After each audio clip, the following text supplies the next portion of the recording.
루피의 숙적이자 원피스 세계관 내 실질적인 최종 보스로 군림하고 있는 남자 사원 검은 수염 티치. 우리는 궁금합니다. 티치, 그는 누구인가? 이번 에피소드는 놓여진 정황들과 함께 가미된 그의 진짜 정체 및 이면에 들이운 또 다른 어둠을 보다 오리오리한 관점으로 얘기해보고자 하는데요. 다들 빠져들 준비되셨나요?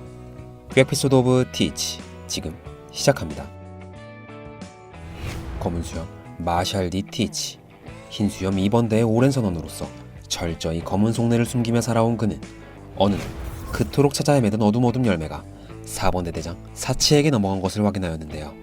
그날 밤 같은 해적단의 동료를 살해한 후 어둠 열매를 들고 보란듯이 해적단을 탈퇴한 그 이후 흰 수염에 대비되는 검은 수염이라는 또 다른 이명으로서 아주 빠르게 악명을 떨치다 정상대전 이후 신체 2형이라는 이유로 흰 수염의 능력까지 손에 넣게 된 최강 캐릭터 검은 수염 티치.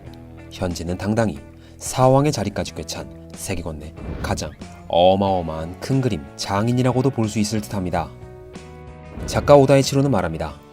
2018년 에피소드가 진행되는 과정서 주인공 루피는 이전과는 격이 다른 전설급 최대의 적을 마주할 것이며 이 전설급 인물은 과거 흰 수염과도 상당히 밀접한 관련성을 띠고 있을 거라고. 이미 적나라하게 티치가 최강 보스의 유력 후보로서 연출되어 있는데 뉴페이스의 전설급 최대의 적을 또 마주하게 된다? 티치, 뉴페이스, 전설, 최대의 적. 이거 어딘가 오리오리한 냄새가 나는데? 원피스 캐릭터 역사상 가장 매력적이고도 강력한 적이라 칭해도 과언이 아닐 티치. 정황상으로 나와 있는 그의 묘한 떡밥들은 이미 한두 가지가 아닌데요. 이러한 무수히 많은 떡밥들을 하나로 엮게 되었을 때 그 끝에는 바로 최대 적과 관련된 결정적인 단서를 얻게 될 수 있을 거라는 거. 이것이 저 우리의 추측입니다.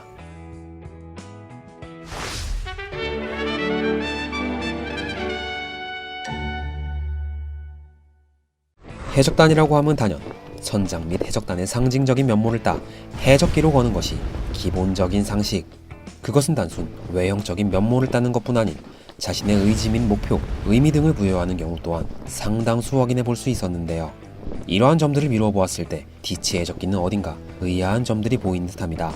언짢은 듯한 표정의 3개의 해골에 2개의 크로스되어 있는 뼈대에서 그치는 것이 아닌 가로 세로로 한 번 더 그어진 십자 방향의 추가적인 뼈대까지.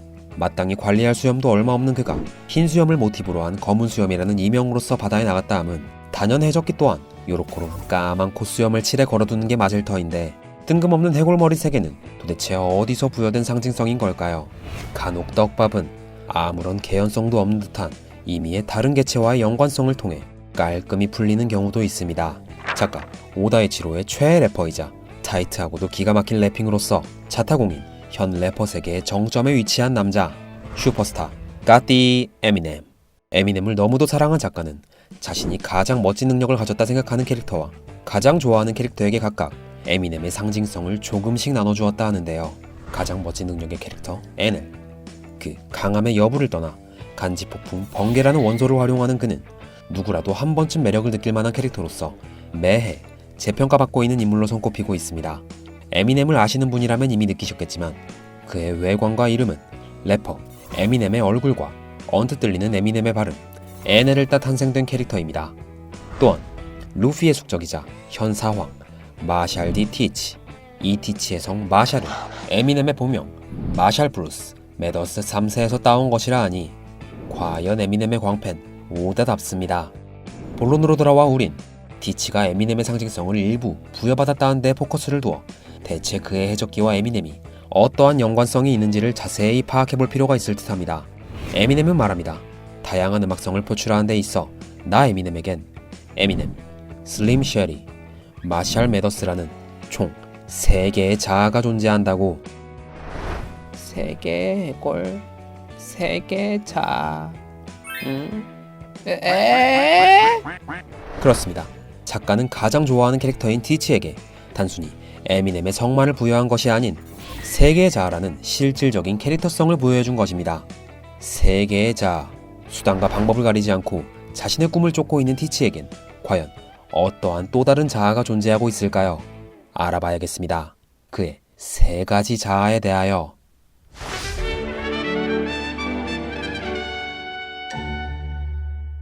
때는 사치의 복수를 위해 마주하게 된 에이스와의 대립 상황 당시, 호탕한 웃음으로 상황을 무마하고자 하는 티치에게 에이스는 남보다 2배는 더 긴 인생을 걸어온 네가 이 상황을 이해 못할 리는 없지 않느냐라는 다소 의미심장한 말을 건네는데요.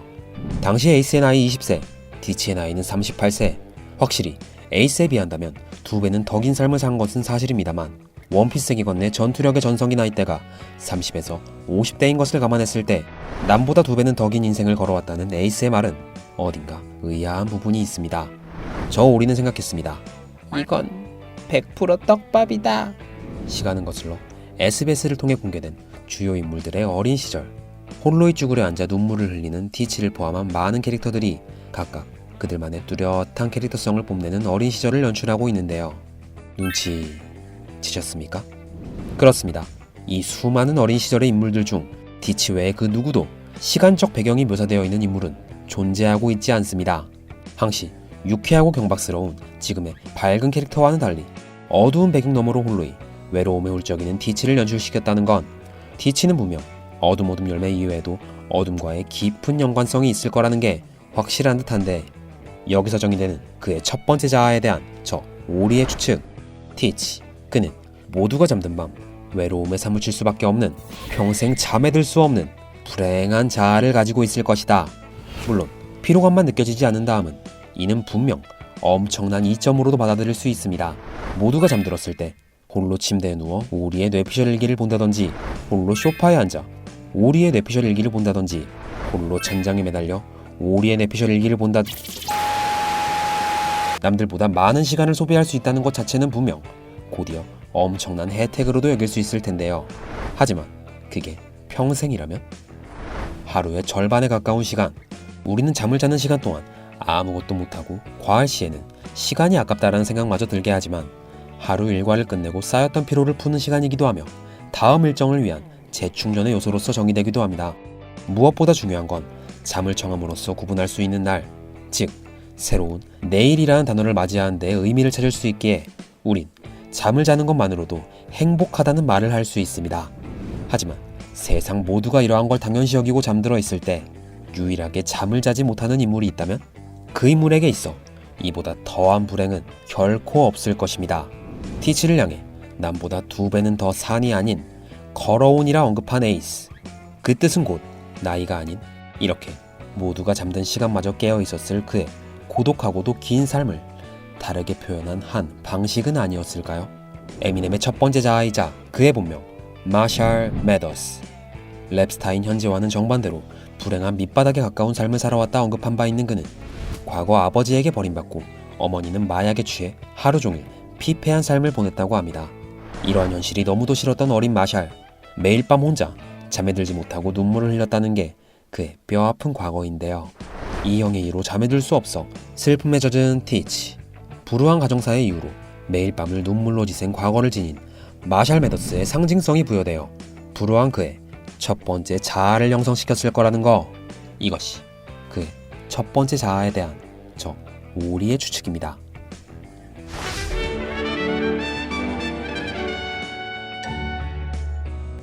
모두가 알고 있듯 그의 두 번째 자아로서는 목표를 위해 수단과 방법을 가리지 않는 악질적이고도 매력적인 해적, 선장, 검은 수염 티치를 언급할 수 있을 듯합니다. 이는 에미넴의 두 번째 자아, 슬림 쉐리와도 상당히 흡사한 캐릭터인데요. 도발적이고도 위험하지만 유머러스하고도 풍자적인 성격을 지닌 슬림 쉐리는 힙합이 00년이 흑인의 문화라는 인식이 자리 잡혀있던 당시 보란듯 백인의 신분으로서 자신만의 뚜렷한 래핑 스타일을 선보여 단숨에 스타덤의 자리에 오르게 됩니다. 흰 수염의 짝퉁으로 시작된 동친 검은 수염이 현재는 사왕의 한 자리에 군림해 있듯 인정받을 리 만무했던 흑인 문화 속 백인이 당당히 실력으로 정상급 위치에 우뚝 서게 된 점에 있어 어딘가 티치와의 행보와도 상당히 닮아있다는 것을 느낄 수 있지 않나요?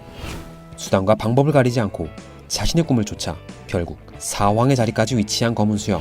도발적이고도 위험한 캐릭터성의 래핑으로 스타덤에 오른 슬림 쉐리의 상징성이 부여되어 결과적으로 세계가 주목할 만한 영향력 있는 두 번째 자아를 형성시켰을 거라는 거. 이것이 그의 두 번째 자아에 대한 저 오리의 추측입니다.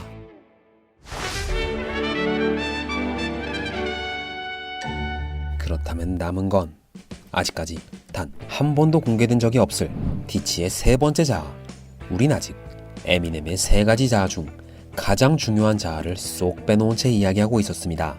현재 글을 읽게 한 장본인이자 랩의 신으로서도 불리우고 있는 자아, 에미넴. 모든 래퍼들의 정점이자 엄청난 커리어를 가지고 있는 그는 그 분야에서만큼은 가히 살아있는 전설로서 평가받고 있다는데요.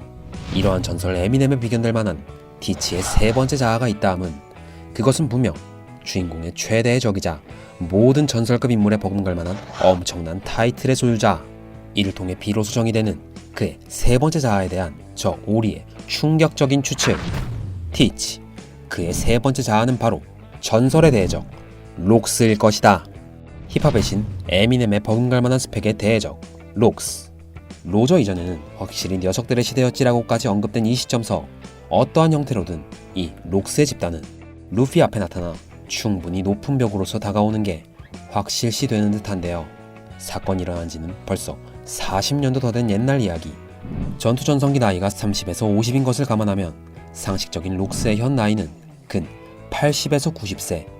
이쯤 되면 굳이 루피가 싸우지 않아도 스스로 임종을 맞이할 듯하니 저 오리는 그를 1차원적인 상식적인 면모로 보지 않을 필요가 있다고 판단하였습니다. 물론 앞서 나온 첫 번째, 두 번째 자아와는 달리 이에 대한 또렷한 근거가 있는 것은 아닙니다. 티치의 나이 현 40세. 록스가 몰락한 건 지금으로부터 40년도 전의 이야기라 하니 시기상으로 이 둘은 한 인물로 보기는 상당히 어려운 게 사실이니까요. 하지만 아직 그에겐 가장 강력할 만한 세 번째 자아가 포출되지 않았으며 비슷한 시기에 등장한 록스에 대한 언급 및 올해 중 주인공의 최대의 적이 등장하며 이 적은 지금까지의 스토리를 통틀어 가장 큰 벽이 되어 루피 일행의 앞을 가로막을 것이라는 언급하며 전사와 흰수염과 밀접한 관련이 있는 해적이라는 언급까지. 아무리 생각해도 이 이야기는 초창기 때부터 흰수염의 선원으로서 그와 밀접한 관계로 지냈지만 한평생 공개하지 않은 록스에 대한 세 번째 자아를 품은 티치를 지칭하는 얘기인 듯합니다. 한 개의 몸속에 두 명의 전혀 다른 인물이 존재하는 캐번디시와 하쿠바. 콜로세움에서 이면이 밝혀지기까지 그 누구도 이 둘을 동일 인물이라 여기지 않았던 것처럼 티치의 모습에서 록스가 연출되는 시점서 그는 또 한 번 전혀 다른 외관과 지성으로 하여금 우리에게 어마어마한 충격적인 모습을 선사하게 되진 않을까요? 언제고 튀어나올지 모르는 티치의 세 번째 자아에 대한 그 충격적인 모습에 저 오리는 미리서 또 다른 자아를 준비한 바입니다. 오리의 뇌피셜 일기 꾀피소드 오브 티치. 그는 언제고 남은 마지막 자아를 해방해 주인공의 진정한 최대적으로서 군림할 만발의 준비가 되어 있는 세계관 내 최강 보스입니다.